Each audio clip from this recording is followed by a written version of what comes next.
dear listeners, and welcome to another episode of Extra Extra. It's all about whiskey. I'm your host, the Whiskey Wizard, Jason Johnson Yellen. Before I introduce the Whiskey Cherub, Joshua Hatton, I have to say, we're going to start hearing this in future episodes of the podcast. But Lee Atwood, a week or so ago, when you and I were having a meeting with him, cracked the code on Dramgolf. Dramgolf. It's the perfect nickname. It was so obvious. It's been there the whole time. And Dramgolf. It took someone from down there to bring it to our attention. Well, he's closer to Hobbiton than any of us up here. That makes really good sense. Oh my gosh. He's like, here you go. Take this nickname. Fly, you fools. And here we are. Yep. See? You shall not pass the Dutchie on the left-hand side. 80s Blue Peter viewers are loving that. So, in Extra Extra, you and I, you or I, depending on whose turn it is, bring a whiskey news article to the attention of the other. Mm-hmm. And we read it in the first half, we riff on it in the second half, and we try to get out of here in a tight 30, a tight 35. Regular listeners, just like my wife, will be laughing away as they know a tight 30, 35 is almost impossible for us. But we do our best every time, Joshua. We try, damn it. I would say 60% of the time, it works every time. 100%. Yeah.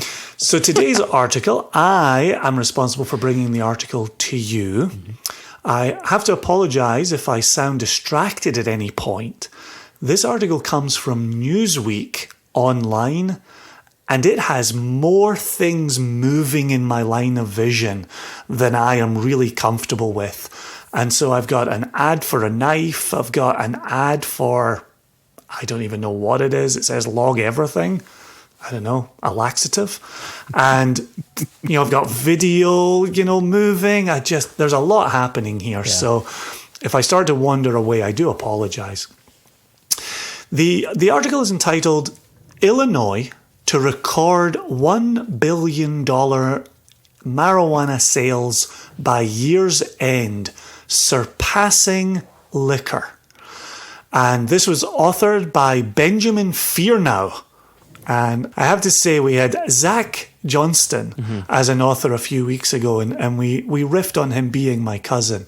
I can tell you Benjamin Fearnow is neither my cousin nor anybody's cousin. No, I knew someone named Fear later.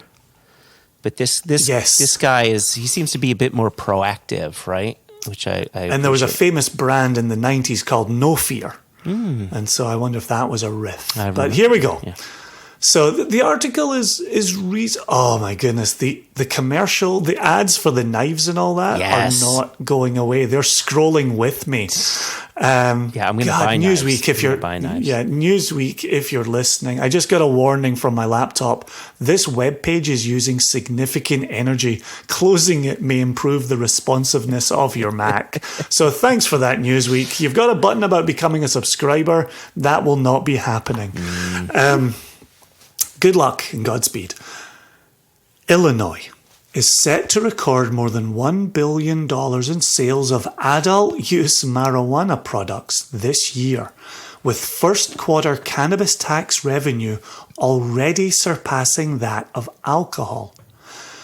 The state of Illinois, whose lawmakers are eyeing bankruptcy options amid a huge budget deficit, generated more than $86 million from adult-use marijuana tax revenue between January and March 2021. Just a quick pause there. Between January and March of a single year, they've already generated $86 million in tax revenue.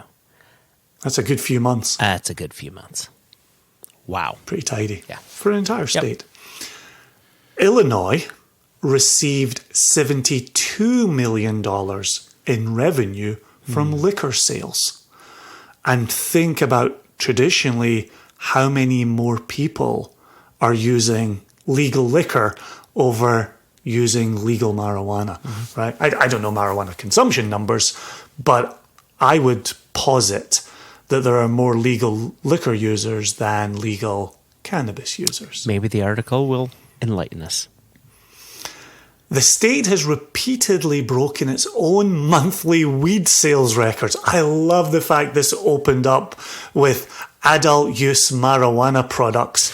And by paragraph 2, we're on to weed sales. I know. I'm just waiting for them to talk about spliffs and fatties.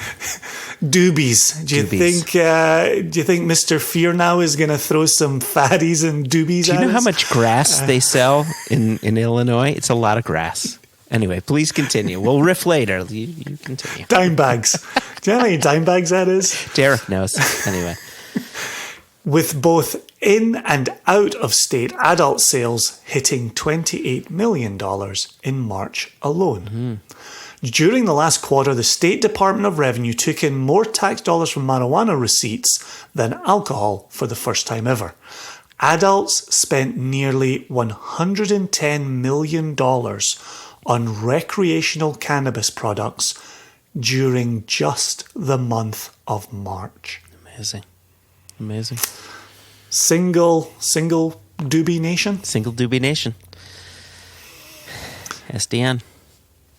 Should Illinois sales of marijuana and cannabis products continue at this rate, the state is set to surpass $1 billion in adult sales by the end of 2021. If we kept it single cannabis nation, then we can stick with the SCN. Oh, nice. Yeah. But then do we want to limit ourselves just to cannabis? Continue. Single cocaine nation works as well. Oh, Jesus. That's obviously not gosh. legal. Obviously not legal. Just to be clear. Obviously not legal. So Gateway. Recent data from the Illinois Department of Financial and Professional Regulation, which oversees dispensary licensing, shows consumers are spending around $3.5 million each day on adult use cannabis products. I love this article so far. As someone who used to teach writing, it's been interesting that Fear Now has hit us with the yearly number to get our attention, right? We're on the clickbaity Newsweek site. He's got our attention. He's followed up that yearly projection with monthly numbers, just to show that, this projection came from somewhere.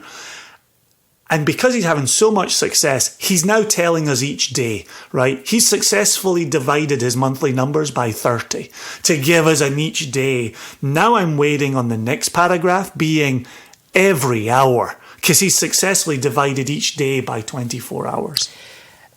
Really quickly, and I know we're meant to be riffing later on, but I remember hearing, in a similar vein, I remember hearing one time hourly how many full 53-foot trucks were leaving Tito's, filled with Tito's, to go out into the world. And the number was absolutely staggering. So if Fear Now comes back with that type of number, I actually want to see it. I think, because these numbers are huge, right? They really are huge. And so I know you're poking some fun here and there, but I kind of like seeing it being broken down like that. So let me just say, if Fear Now doesn't do it, dear listener, go ahead and divide 3.5 million by 24, and you will know how much is being spent each hour in the state of Illinois. Fear not. If Fear No doesn't do it, Fear Now doesn't do it. I wasn't even trying. Yeah, okay, I wasn't even trying. That was tenuous. Anyway, continue. And so Fear Now says, if that trend continues, Illinois dispensaries are set to surpass $1.5 billion worth of cannabis sales this year. Amazing.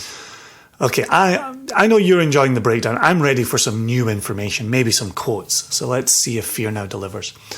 The budget boon has prompted comments from neighbouring state politicians, including Wisconsin Governor Tony Evers, who remarked last week, frankly, I'm kind of tired of talking to the governor of Illinois. He thanks me for having Wisconsinites cross the border to buy marijuana, which we all know is illegal. It's 100% illegal, but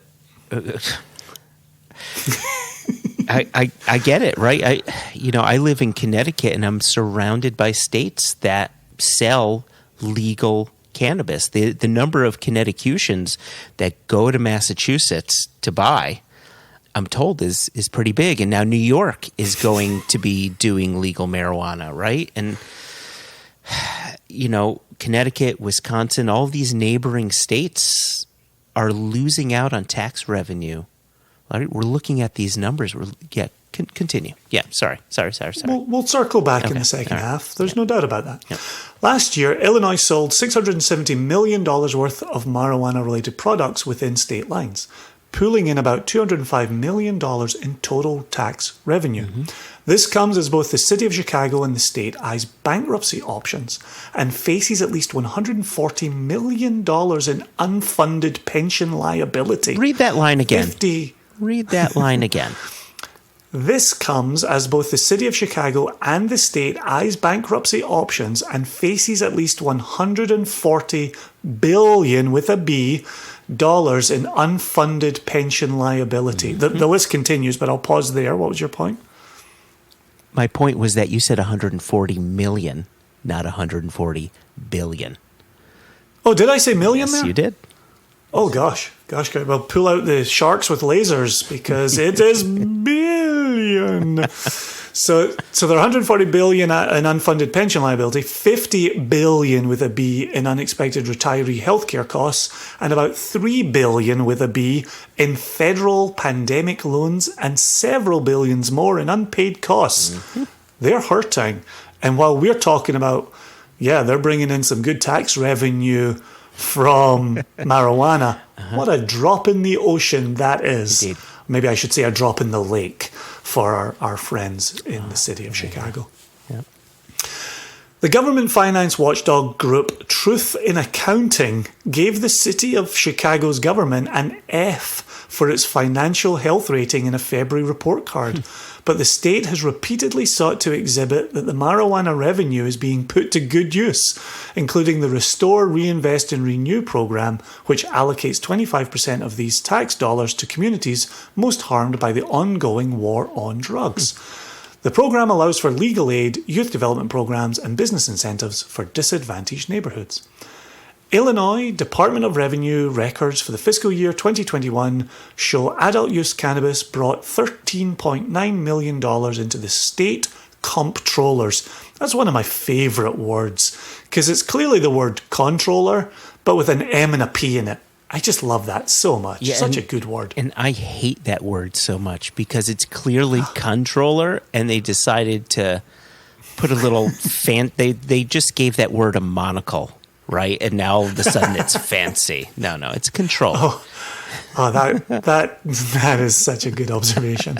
And so the records show adult use cannabis brought $13.9 million into the state comptroller's office in July 2020 before reaching $30.4 million this past January. New York State, you were mentioning them a moment ago, Joshua. New York State, which legalized cannabis for adult recreational use in March, issued a report which showed it expects $20 million in marijuana tax revenue for fiscal year 21-22. Comptroller Thomas DiNapoli announced recently that the state hopes to increase that to $245 million by 2024-25. And then there's a quote, as the state's economic recovery continues, tax collections have surpassed expectations and forecasts have improved, the report reads. In addition, the state will also benefit from it's hard for me to read it like that. Standard procedure is anhistoric, but in addition, the state will also benefit from a historic amount of federal aid and new revenues from tax increases, the legalization of recreational marijuana, and online sports betting, totaling an estimated $26.7 billion in SFY. Is that state financial year? I think 21, so. Yeah. 22. Newsweek reached out to Illinois State Department of Revenue for additional remarks Monday afternoon. And that's where it ends, right? So That's how it ends. Yeah, okay. So there you go. Oh, and when was yeah. this from? That was from March 3rd. May 5th. What did I say? Oh, I don't know. I said March 3rd. May 5th makes more sense. It's 5-3. You read it in reverse. You read it as a British date. I did. Look at this. This Newsweek article has comments on it. It has 9 comments. Jason, never, ever, ever go to the comments section. You'll just be disappointed in people. No one ever has anything good to say. So I'm not going to read any of those. yeah. Like on the podcast. I've definitely just read them for my own edification. So that's the article in the bag. Mm-hmm. Benjamin Fear now has done his worst. And we'll be back after this.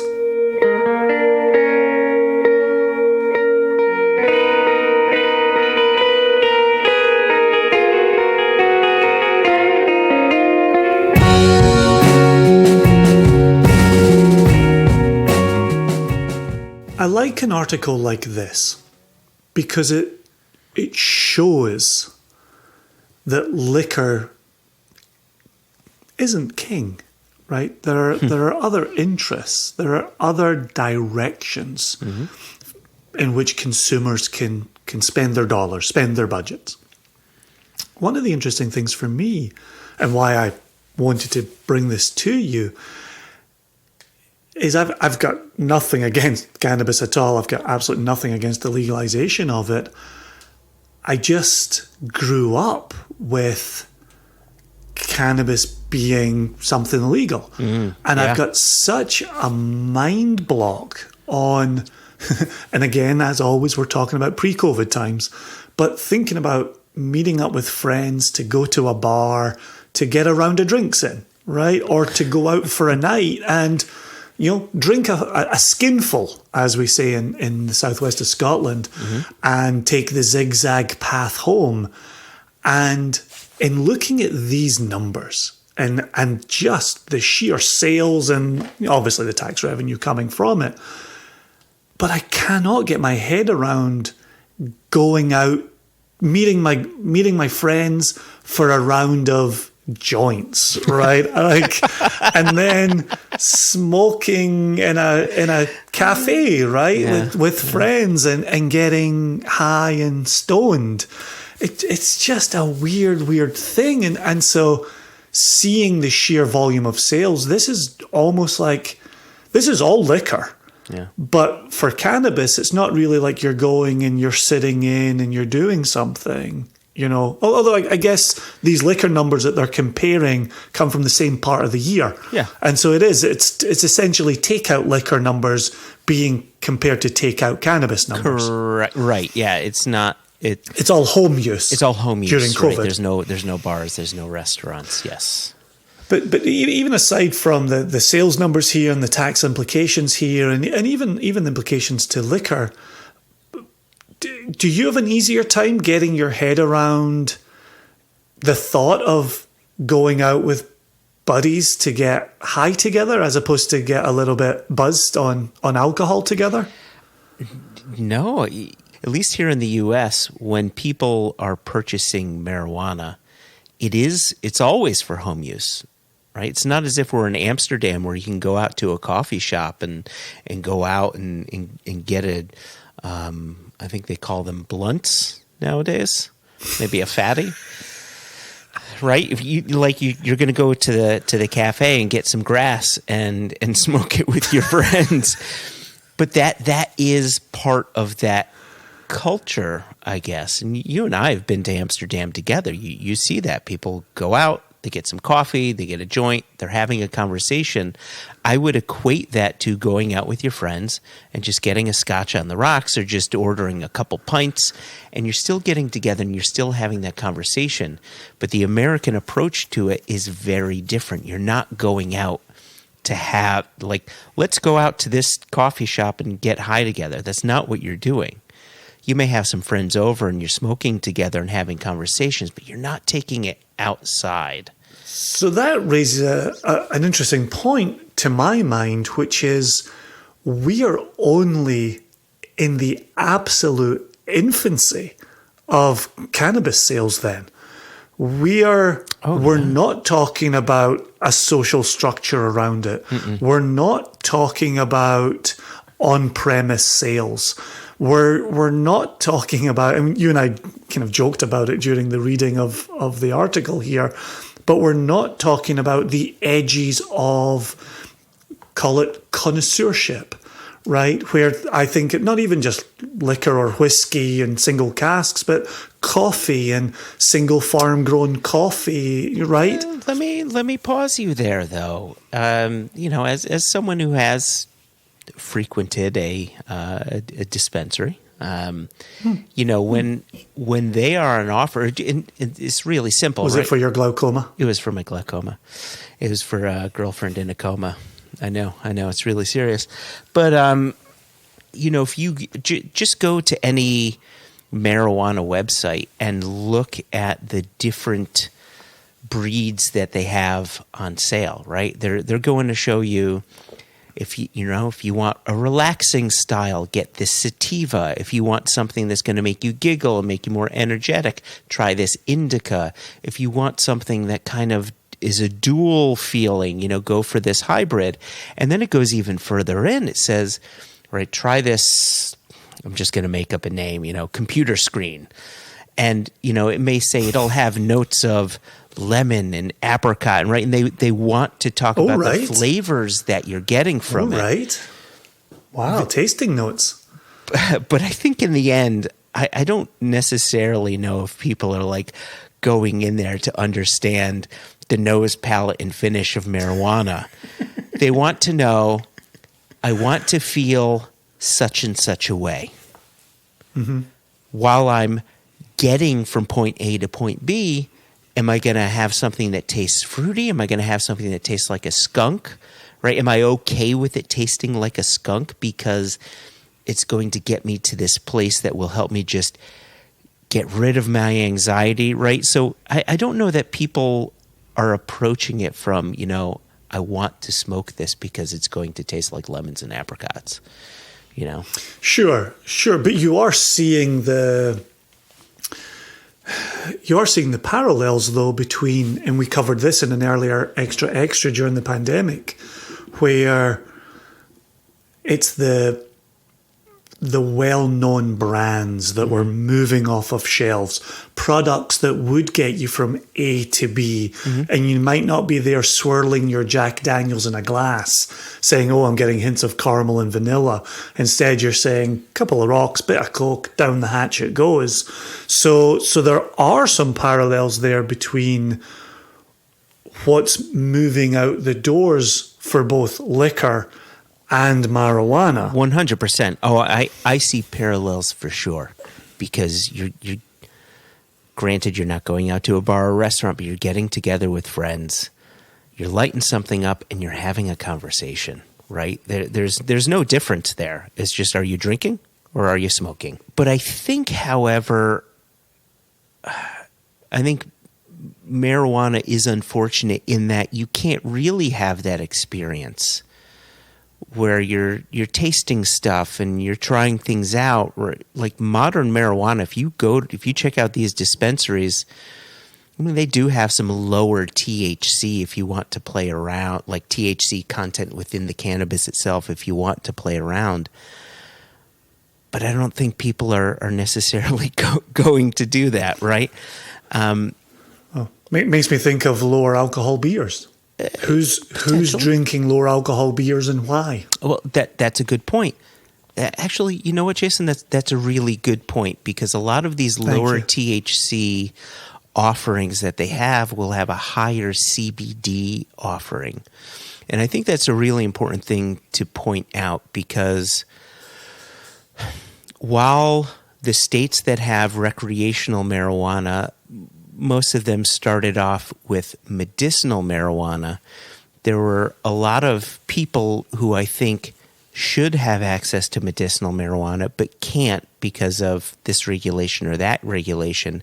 But now that they get it from a recreational standpoint, they can work with these quote-unquote bud tenders to say, hey, you know what? I've got gout. what's going to help me with that pain? I have anxiety because of A, B, and C. What's going to help me with that? And people, I think, and this is one of the things that I like about the idea of recreational marijuana, is that you can approach marijuana from the perspective of, I've got this going on, how will this help me? Or how will this other thing help me? And you have people to help you out. But with alcohol, it's quite different. You're not looking to alcohol for medicine. Yeah. Right? Yeah. I've got a couple of things rattling around in my brain. Number one is seeing the rise of cannabis infused beverages, right?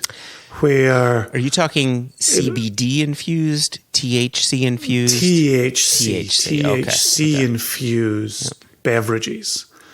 That'll be interesting to see, where do those go on offer? Mm-hmm. Could you go into a cafe, or as you and I have done, can you go into a co-op and pick up a sandwich and some THC the way you would pick up a bottle of beer, something like that. I'm curious about seeing that show up. But all of this is leading me in one direction, which is, do you see cannabis and cannabis-related products competing for the attention of liquor consumers? We've got our base. People follow us, buy from us, Single Cask Nation, whiskey drinkers, rum, mezcal, other things. Do you think some people have been hanging out in the liquor category just waiting for the doors to open on the marijuana category and they're going to jump ship? Do you think there's room for both? I'm curious here how you view the rise of one and whether you think it will impact business as usual for us, essentially. Well, for us, I don't think it will necessarily impact us because we're so... And for us, I just mean us as in the liquor industry. Okay. Yeah. I don't mean us Single Cask Nation. Yeah. Right, or anyone within our category of independent bottlers, right? I think that it will most definitely affect segments of the spirits industry, right? Where if someone's just a Jack Daniel's drinker, mix it with Coke, it's just a drink to get you from point A to point B and hang around. There could be people after 16, 17 months in lockdown having gained 20, 30 pounds saying, what's a good way to get me back to the weight I was before the world ended? Well, stop drinking and smoke a joint, right? That's a good way to lower the amount of calories that you're taking in. So I think you can see things like that. I think the mere fact that you can just buy a little vape pen or something like that and just smoke, like it's almost concealed. People don't even know you're smoking. That's really convenient for people. And if people are feeling good after having a few puffs, will they buy a little less? I know people who have. There's no doubt about it. So I imagine that will happen on a scale. I just don't know if and how people are tracking it. However, having said that, they're going to track it by tax revenue, right? This is a perfect way to track, to see, like, yes, marijuana sales within Illinois, the tax revenue outpaced the taxes on alcohol, but what's the tax structure? Right? How does that differ? And then as you go on in 2021 becomes 2022 and 2023, are your annual tax revenues on alcohol dipping while marijuana is escalating? Right? So it's going to take time, and I think that's likely the best way to track it, but it will be interesting to then break that down in segments. Is it vodka? Is it gin? Is it whiskey? Is it bourbon? And just really compartmentalize how it's affecting the spirits business. Well, and thinking about flavored whiskies, thinking about hard seltzers, which is a huge category right now. You know, are consumers of those products more likely to jump ship to marijuana purchasing? And that's what I'm saying. One of the beautiful things about our segment is people are coming, whether it's us or Duncan Taylor or Port Ascaig or what have you, McAllen, like even just, you know, a single malt brand. They're coming to these brands or our bottlings or our, you know, industry friends' bottlings because they're after flavor. They're not getting from point A to point B. They're chasing Correct, flavor. Yeah. And that's the difference there, right? If you just want to get from point A to point B, again, just go pick up a bottle of Jack or go pick up some cheap vodka or something like that. You can always get from point A to point B. Are you in it for the flavor? Well, those customers, hopefully us and all of our friends within the industry will keep. Those that are just looking to get from point A to point B, those are your swing voters right there. It's just funny, as you mentioned, swing voters. We just passed marijuana legalization in Virginia in the state legislature, and I think they're talking about the first dispensaries appearing in 2024. Yeah, yep. And so it's one of those where you're like, yay, great news. Oh, got to wait a long time for it, and then time will pass. I've enjoyed this. In my head, it has felt like a Saturday Night Live sketch where two middle-aged white men discuss the things the kids are getting up to on an NPR station, National Public Radio. And the fact that we got through this without any reference to sweaty balls has really surprised me. And there it is. Dear listener, you can reach out to us at questions@OneNationUnderWhiskey if you want to bring anything to our attention or have a comment. Other than that, we're going to try to keep this within the tight 30 to 35. We're going to get out of here. Really wanted to bring this topic up because it is something we are seeing, we are hearing about. I wanted to get us on the record here. So thanks for riffing on it with me, Joshua. It's my pleasure. Thanks for bringing it to the table. My pleasure, dear listener. Thanks, as always, for joining us and being with us. And we will be with you again in the future. Cheerio! Frosted Flakes.